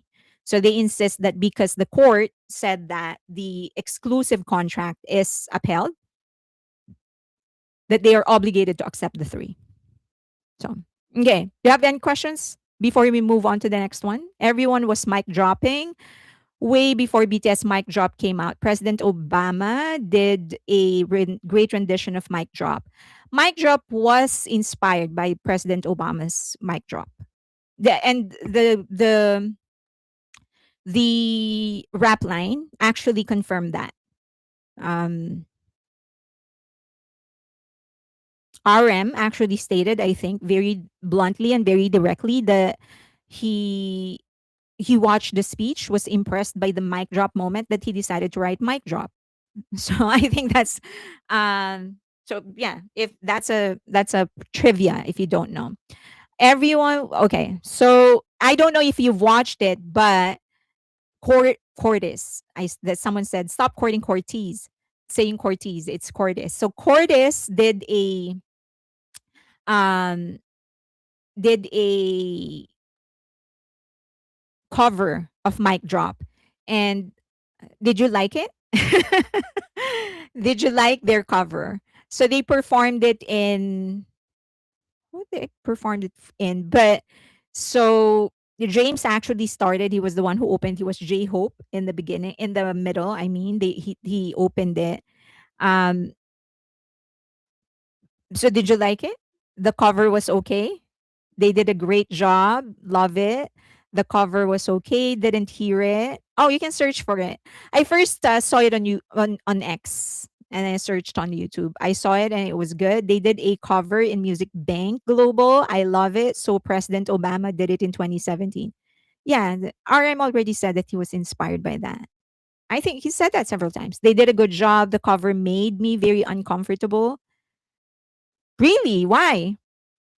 I didn't like it. Sorry, they messed up on the dancing. Their cover of Mic Drop was okay. I'm glad they didn't try to sound like them. I like it. The cover was one of the better ones. The amount of supposed Cortis fans hating on BTS are growing rapidly. Don't pay attention to them. It was decent. I like it. So, okay. So before that, I thought it was like very clever of them to also to really pay tribute to everything that BTS did in for that song. So as we know, or maybe you don't know, I don't know. Whenever the mic drops, it's actually Jin that makes that sound, right? He would tap the mic. That's why he would look back. So because everyone would walk off and then Suga would be left in front and then he would do the mic drop. And it's actually Jin that would make that sound. He would tap the mic. So the mic that Suga is holding is a broken one, and that actually does not make a sound. At least not something that you will clearly hear throughout the stadium. So it would usually be Jin, so that's him on the left side. He would look back so that the timing is correct. Okay. So this time it was actually James. So Kono was the one who dropped the mic. And then it was James, as you can see, he was looking back, seeing when he's going to be dropping the mic. And then he did the sound. So it was them making the sound to the mic drop. So I thought that was clever. It's like, okay, we're gonna pay tribute to our seniors. And also the other thing is that right in the beginning, so it was James who opened, and it was really great facial expression for him. And so it was good that he brought his own flavor into it. Like he didn't try to be J Hope. You can't be J Hope. And I think they know that. So he definitely put his own flavor in the beginning. Now, one of the things I realized about the songs of BTS as people start to cover the songs and try to do it the way that they are do that the ways the same way they are doing it, is that it's really, those are difficult songs. They have some of the most difficult songs to sing in the industry. I probably globally, that I have seen so many great artists who cover their songs and failed miserably. So it's one of the reasons, like, it's one of the, yeah, one of the proof I got that their songs are really not easy to sing. And then, of course, moving in the industry, I talk with producers and singers and stuff like that, and they all say the same thing. Like the songs that they are doing, that they're singing, they're deceptively difficult. And deceptively difficult because it sounds so easy when it's them singing it. Now, of course, practice has a lot to do with it. Once they get the song, they practice for months. They wrote it, they produce it, so naturally they know how to sing it. And then these people that are doing covers would usually rehearse it for a day or two or three. And for such a difficult song, that's not enough. So usually when someone is going to cover the song, I would usually hope that they'll do it in a different way. Try not to copy BTS for obvious reasons. Or but also I try to level my expectations knowing how difficult the songs are to sing. So when they started covering it, I mean, they are great live performers. Cortis, I think, is one of the best when it comes to live singing. For sure, hands down. They are steady, they are stable. They have so much control over their voices that even if they are dancing, they still sound very steady. But BTS songs are just on another level. so, so when they started singing it, I had no expectations. So after it was done, I thought it was good. They definitely started finding their footing in the second half of the song. The first half, I think they were kind of finding it. The second half of the song, they kind of realized, okay, this is how this. Of course, they rehearsed, I'm sure. So I think of all the ones that did a cover for BTS, they are definitely one of the top ones. And considering they actually chose a very difficult song to sing, I think they did well. Now, were they as good as BTS? No, I don't think anybody can sing it as well. But I think they did well. It wasn't perfect, but they definitely did well. That's my take. But try to watch it. I mean, try not to have any kind of expectations, and I think you're going to be pleasantly surprised. Yeah. Okay. Martin creating the beat live on the award show was so awesome. Okay. Nobody has BTS's charisma, definitely. And also there's like their skill. Okay. So just want to put this forward because you know that um, Tablo would usually do live streams, right? So this is one of their live streams. It's the whole band, and they were just talking about something, and they started talking about payments. Okay, so for the members only, those that are members of my Patreon, I've spoken about um, revenue share of idols, especially the old ones. Once they renew, the revenue share tilts in the favor of the idol, right? So the standard is 60-40. If you're really lucky, then you go 70-30, but usually it's 60-40. 60% goes to the idol and then 40 goes into the company. Sometimes it is 70-30 for big ones. Like for example, I think for twice it's 70-30. 70% goes to the idol and then 30% goes to the company. Now, okay, so that's what they were talking about, like the payouts. Okay, so I don't know if you guys know, but Epic High used to be with YG. So they were independent and then went to YG. They stayed there for several years. And so Tablo, did not specifically state he was talking about YG. Just wanted to make that sure that that is very clear. He did not say he was talking about YG. He simply said at the old agency, or he implied that he was talking about the old agency. And the old agency was YG, but maybe it was another agency. Who knows? Okay. So they said that they always told you, they were talking about payouts. You're too greedy for money and stuff, he said. So talking about payouts, right? So in the agency, they tell you that you're too greedy for money and stuff. But really, all you did was after working hard, you just ask for the payment you rightfully deserve. Okay. That's what he said. All right. And he said that when the settlement money comes in, asking why it didn't come in. Okay, so remember they're kind of odd when it comes to translations. You can ask, right? So this still they're still talking about the same thing. This is still the payout. It's actually, so this is Tablo saying actually it's not just that you can ask, but that you have to ask. Okay, about the payouts, and you and then DJ Tukuts, I think it said something like, oh. When he asks, usually he would have an idea on how much the payout is going to be. And so he would usually say, oh, by my calculations, this should be this much. My payout should be this much. So I was just curious. He said that's usually how he goes.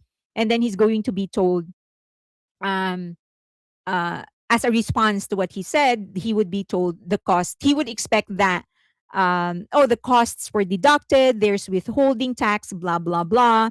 And so if you hear that, he said, if they explain it to me that way, then it's just going to make sense to me. Okay, so that's fine. If you explain it to me that way, then it will make sense to me. That's fine. But then he said, but instead they call you a money grabber. Okay.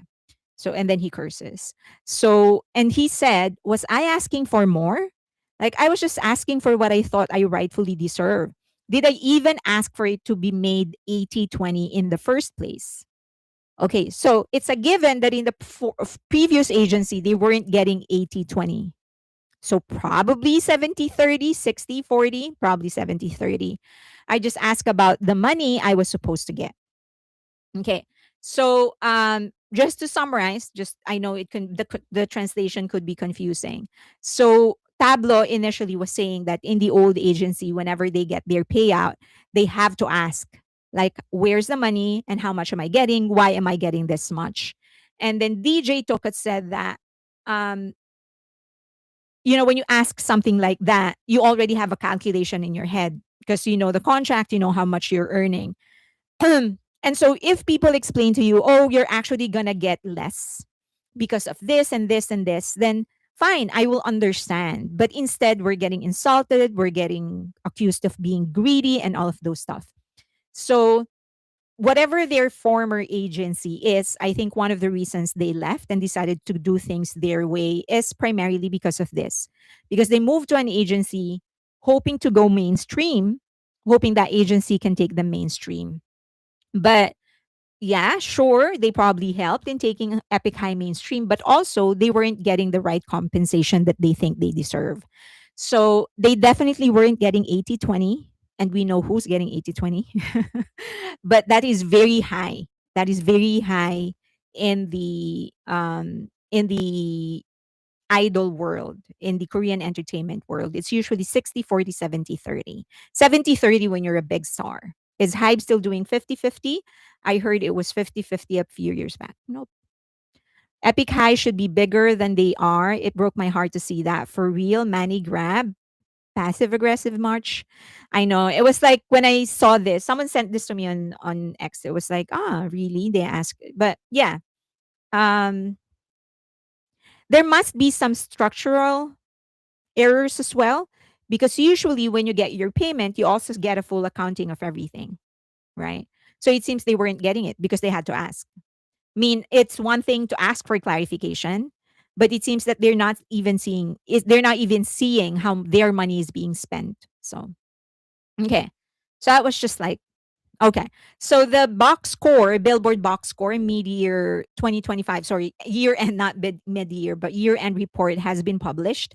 And so I will give you all a copy, but I'm just going to cover the ones that involves K-pop. And so they published the top 10 highest grossing K-pop tours of the year.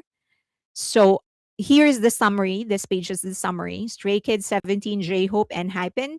80s, TXT, Jin, Le Seraphim, G Dragon, and Espa. Okay, so that's the top 10. So let's go to the details. Espa, for 15 shows that happened in 2025, they totaled 18 million. So they sold a total of 135,000 tickets. You'll still be able to buy loads of kibble for your little dog. Thank you, Team Esprit Fairlane. I love you. And you're doing a tremendous job developing the channel and our store. Thank you so much. Thank you so much. Thank you. So it's different for each group, or each sub label has different payment divisions. Yes. So by far the highest share, I discussed this to my with my members only. So definitely BTS is getting, and also, you're the highest, fifth highest shareholder. Thank you very much, Team Esprit. I appreciate that. And also, I know that a lot of you are asking for my PO box. I'm gonna give it to you guys. 15 shows. Espa did a lot more than that this year. I think that's the only one that they reported. It is very possible, because even for Jin, the report isn't complete yet. It is very possible that they have not gotten the computation of the others.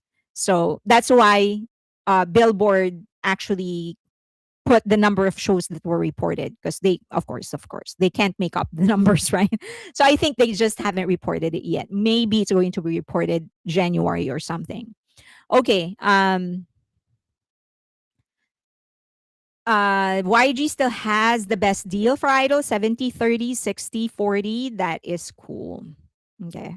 All right. So G Dragon, 27.1 million. This is very impressive considering he only had 9 shows. 9 shows, and that is 27.1 million. And he sold 117,000 tickets. So it's still very impressive. Imagine that. 9 shows. Okay. And so if you put that side by side, for example, the Seraphim, they had 27 shows. It's not yet complete. They haven't reported everything. And they earned 34.1 million US dollars. They sold 237,000 US dollars. So the Tokyo Dome Encore and the Seoul Encore have not been reported. So it's going to go up. That would be 4 more shows. So we'll see when the final number is. But again, like, just look at this one, to 34.1 versus 27.1 million. He did 9, they did 27. So he's still earning a lot. But of course, he's G Dragon. He's been in the industry for 20 years. That's really not surprising. So the Seoul and the Tokyo Encore for Le Seraphim have not been reported. And also, Le Seraphim, with this record, they actually become the second fastest Korean. Sorry, this is not related to the concert. They became the second fastest Korean group in history to hit 5.2 billion streams in Spotify. The first one, the fastest, is New Jeans. But also the concerts, going back to the concerts, the Seraphim is 34.1 million, Espa is 22.9 million, and then IVE is 16.6 million. So I've sold more shows, sold more tickets, but they sell their tickets for a lower price. Same thing is true for Espa. Okay, they sell their tickets for a lower price. So the price point of the Seraphim is way higher. Okay. Everyone, remember to like the live for Debak and Fairlane. Thank you so much. And then for Jin, so they reported 18 shows, but he actually had 21. So the encore is not yet reported, but he earned 46.1 million US dollars, selling 287,000 tickets. Okay. After watching GD Mama performance, I don't think I want to pay high price to watch. Actually, that's really one of the things that surprised me, because I realized that not a lot of fans of third gen groups have actually seen him perform. But that is actually how he performs. Like, a lot of swagger. That's his style. And I think him choosing to remain that way is kind of like a creative decision.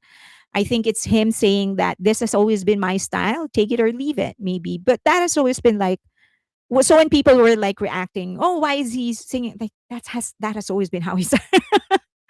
So he covers it with a lot of swagger, a lot of showmanship, big stage, very, very YG. That's his style. Okay, so the Incheon one is not included, and I think there's one more European stop that is not included because the record of Billboard says 17 shows, and he has 20. So three more. So that's gonna go up. The total is gonna go up. Right now it's 46.1. That is gonna go up. Okay, swagger. Okay.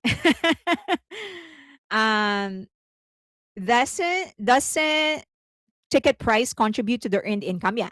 Higher, of course, higher ticket prices will give you higher income. Yes. Um, I heard he did much better in concert as he wanted to prove his live skill. JK liked it. It's a lot of swagger. And I mean, as I've said, I have a different style and I have a different, like, I expect something different when it comes. And I'm sure you guys too, right? Like you have a priority when it comes to going to concerts. Like you have a different expectations versus mine. And just it's for me, I see the swagger after the substance. Like you have to provide me the substance. And that's always been like how I am as but then to some people, like it's a show. So you have to provide me a show. And that's good too. Yeah. Okay. TXT 64.3 million, but only 39 shows were reported. So they sold 485,000 tickets. So remember, the last tour of TXT, that is the first tour where they earned more than $100 million. But here, only 39 shows were reported. So always look at the number of shows because sometimes not all the shows are reported. Okay, I am paying for swagger. You're paying for swagger, yeah. Yep, you are. Swagger is not much. You guys are funny. Okay, TXT boys are rich. Yeah, yeah, yeah. So I should have pulled that article. But yes, so the last tour that they had is the first tour they had with more than 100 million US dollars in gross revenue. So it's definitely way more than this, but because they only reported 39 shows, that's the only one that I got. I mean, not paying for swagger. Okay. So for ATs, it's 70.6 million or 70,400,000 tickets sold and 28 shows reported. Okay. So it's still impressive. I mean, 28 shows, right? Because remember, Le Seraphim had 27 shows. But again, ATs have been around for what, 7 years? So not really surprising. Okay. Um, Next is Enhypen, and it's 76.1 million, and they sold 556,000, and they had 25 shows. I don't think all the shows have been reported as well. So just for 25 shows, 76.1 million. Okay. TXT have like 6 dome shows in Japan that aren't included. I think Japan is not included, and I think they have. I don't know if it's like 4 shows in North America that were not included. They did not, that they haven't reported everything. Um, okay, and then for J Hope, it's 33 shows, 79.9 million US dollars, and he sold 504 tickets. Can we just be in awe of J Hope? I mean, come on, he's one person.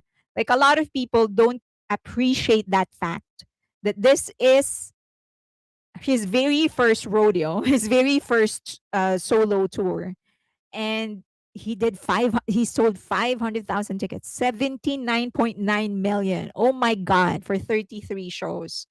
Give him time, he's going to be indestructible. And then 17 sold 100, grossed 142.2 million US dollars, and they sold almost a million tickets, 967,000 tickets for 34 shows. A majority would be Asia. They had some US, but majority is Asia. And of course, the best selling um, is Stray Kids. It's 185.7 million, but only 31 shows were reported and they sold 1.3 million tickets in that 31 shows. So the one thing that is very important is that 37 shows, they did 37 shows in the US in 2025. Sorry, not the US. 37 shows in 2025, but only 31 were reported. So I think they still don't have the numbers for the rest. Also, in total, the Dominate World Tour had 56 shows. And they said that they still are going to go on an encore. And so they still had, the only encore that they had was Seoul for 2 days. So I think they still have Europe and North America. So that's going to add up. So only 31 shows were reported out of the 56 that they had. Okay. But still, they ended up on top, 185.7 million. Add the concerts movie revenue for Jin's concerts boom. Oh, yeah. J Hope's version of Mic Drop is the only one I love of BTS. Okay. So, congratulations to them. Now, 2026, people, it's our turn to spend. Okay. I hope your bank accounts are ready for 2026 because I definitely want to see you in more than one stop. Okay, so off this, HYBE joins world's top 4 promoters as tour surge powered by J-Hope, 17, and Enhypen. So they are part of the top 4 biggest concert promoters in the world with 3.3 million concert goers and 469.2 million in revenue. HYBE becomes the only K-pop company among the top promoters of concerts globally. Imagine that. Okay, some developments in the industry. HYBE is betting big on Latin. This is an article in Billboard. Someone said they couldn't access, and so I'm going to give you some of the highlights of the articles. But before I proceed, just let me tell you that this is the fundamental difference between being a private company wholly owned by HYBE and a subsidiary. So whatever success HYBE is going to experience, it's going to benefit Big Hit directly because they are fully owned by HYBE and they are a private company. So whatever investments that they are going to be making, HYBE is making right now, Africa, they're expanding to Africa. Some actually have asked me questions as to when Big Hit is, well, no, not Big Hit, but BTS is actually going to go to Africa. It looks like they're making their moves. But the financial success of HYBE means freedom for Big Hit, specifically BTS, because they're also the 5th largest shareholder as a collective. So they will have more freedom financially, creatively, and technically. And so I hope that you guys with me wish them well because the success of HYBE will be the success of BTS. Okay. They are. They are expanding to Africa. I'll get to that. So I'll try to hurry. Okay, so a big idea is that HYBE is actually merging global training and development system with Latin culture and talent.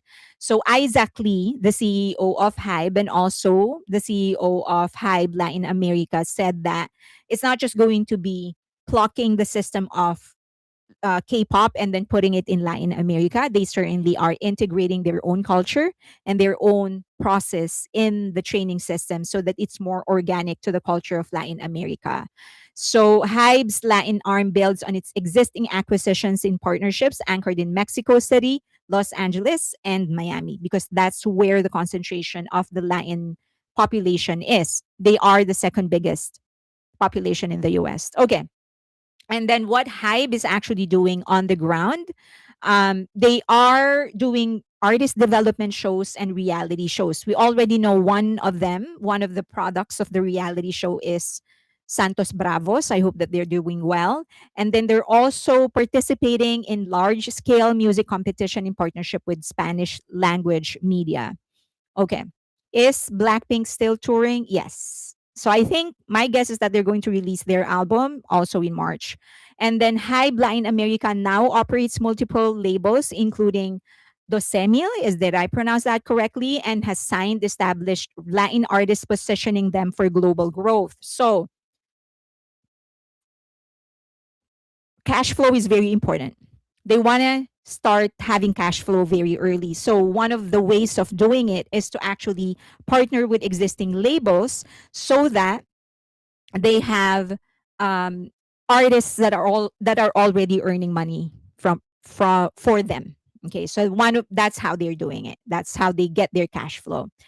I do not have anyone to sell. They're not interested.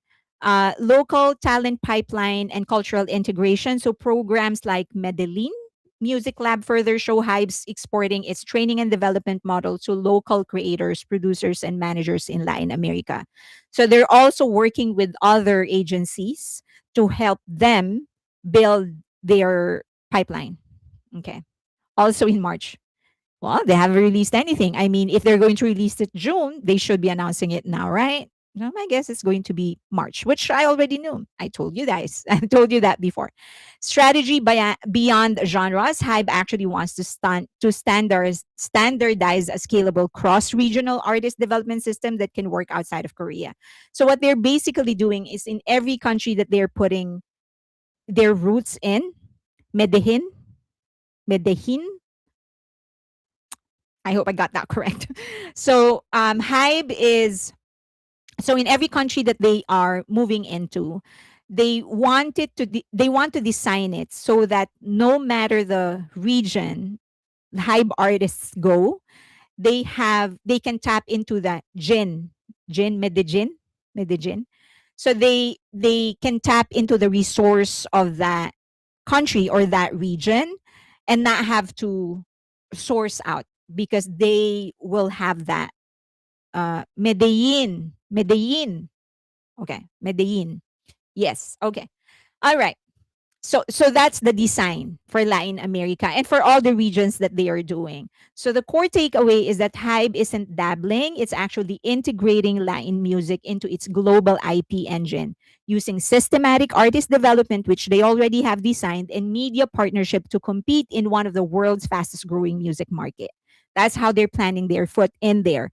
They're signing up, they're purchasing groups or purchasing labels with existing artists so that the cash flow is steady, and also partnering with different media companies so that they can get their name out there, and partnering with other labels to supply them with what they have in order to utilize the artist development model of Hybe.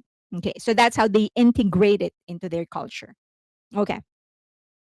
Next is that Hybe's African music push begins with Tyla as first artist supported Unlimited Potential, they said. So she's not signing under Hybe, but what's happening is that she is going to be given all the resources of Hybe so that she can go into Africa, do more shows there, start her projects there with enough financial support.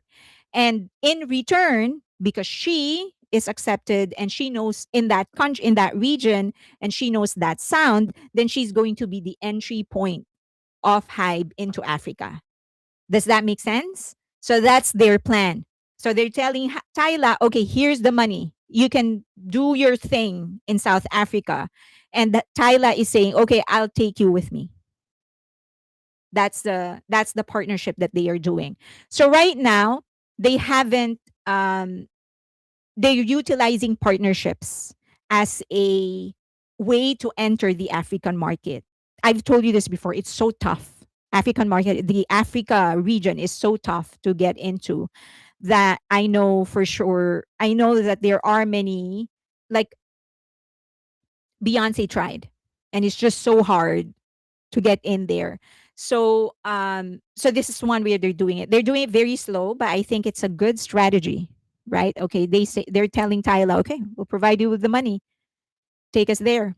And that's what's happening. So using African style Tyla as the centerpiece of their initiative. So South Korean entertainment company behind global phenomena like BTS is now taking a strategic push into the African music market using South African star Tyla. So why her? Because she knows the sound. The market responds to her, so it's going to be easy to get in there. She previously made history with her Water single. It peaked at number 7 in Billboard Hot 100 and also earned her first Grammy Award for Best African Music Performance in 2024. So Tyla's crossover success blending Afro beats, Amapiano, sensibilities, and viral cultural moments makes her the compelling artist for global development. So it's very exciting. But I think um, so the partnership model is that they are partnering with Brandon Hickson and Colin Gale, two executives known for their work in African diaspora music scene. So they have connections in the US, but they're also able to penetrate the South American market. So they partnered with them. So you have the artist to push, you have the process in place, they can tap into that. So rather than replicating a one size fits all K-pop training model, this strategy leverages regional expertise, and management networks to develop artists for international audiences. So let's see. I mean, I am so excited for this move because I do think there is so much white space. That's what we call in marketing as that market, the target market that is untapped yet in in Africa. So if they succeed with this one, it's going to be monumental for all HYBE artists and then eventually all other Asian artists to get into that country. So let's hope for their success. Okay, I think West Africa might also be a good start. Right now, the only city in Africa with visiting is Lagos, worth visiting. Nigeria, cautious because still not sage, even though very developed so far. Well, South Africa, she angered the Black American community pretty good in the West. Um, she angered the Black American community pretty good in the past. Do you think HYBE can clear her up a bit? Why did she anger the African American community? West Africa could be a better place to start, but I don't know. East Africa is a better route. Oh, you two have different opinions. Tyla got full package. She will do well. Um, so I don't know this issue with Tyla. I'm not going to pretend to know how the African American community will feel. Um, but I think the African continent is more of a concern for them because that's what they're trying to get into. So I don't think that Tyla has a label in the US. So I think they'll be the one to figure that out. I don't know the story really. Um, but I think for Africa, I think she's a good bet because the market responds to her there. The term colored has a different meaning in the USA. Is that what she used? She used that word. People didn't like that Tyla didn't want to talk about what colored means in South Africa. Ah, okay. Okay.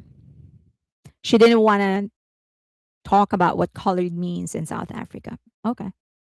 Okay. I mean I have just that, but I don't have the background. And as I've said, I don't want to pretend that I know how the African American community will feel about that. So I'll leave it at that.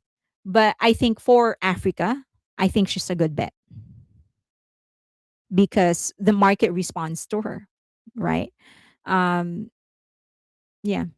So I think it's also, if at all, I only know African content creators. I mean, when I say African content creators, I mean creators that are actually in Africa, right? So they have YouTube channels and I watch a lot of them. That's how I get my insights on their language and their culture. So they they seem, at least from what I get, they seem to be like a vibrant culture. Like they are, yeah, I don't know if there's another word I can use, but they're so vibrant and they're so active. Like I get this feeling that they're constantly moving and I hear that in their sound and I see it in their dances and even how they think of things. They're so vibrant. So I think it's a good bet because I for all the narratives that we hear, at least the ones that I see on YouTube, which is probably a bad way of basing my impression on, but based on that, I think they'll welcome other people in their country because I feel that that's just how they are because it's a vibrant community. Like they're just happy people. Like that's how they seem to be. I could be wrong. As I've said, I'm just basing it on the shows that I watch on YouTube and stuff. So let's see. But I think it's a good bet. Let's see what's going to happen. Um, as always, I want them to succeed because my concern is BTS. I'm a BTS fan. I'm an army. So their success is BTS's success. So I really think that we don't need to push how the US feels about the word's color or the N word to other countries. Our culture is not the same. Yeah, well, that's true. The other countries have different, they have a different history with different races and different cultures. You're not. I am correct. Yeah, that's just the impression that I get. They seem to be very vibrant. Like even the way that they deal even in their daily lives, like, or at least what they show. Again, I'm only basing it on YouTube. They seem to be so like welcoming and active. You know, they're so curious. Like there's hunger. Like they're hungry to get to know the world, something like that. Okay. All right. We were welcoming, and music and literature are life over here. Hmm, okay. BTS in Africa will be straight treated as gay without even asking or care. Uh, I don't know about that. Well, I don't know about that. I can say much about that. Okay. So thank you, people. It's been 2 hours. Thank you so much. And I'll see you on Wednesday. Thank you for being with me. And then if you have any requests, let me know. And sorry, I failed to make public the forms that you guys can fill up so that we can start planning the tour, where you're going and stuff like that, so we can organize it better. I'll do it tonight. And yeah, see you Wednesday. Thank you so much, people. Bye. Good night.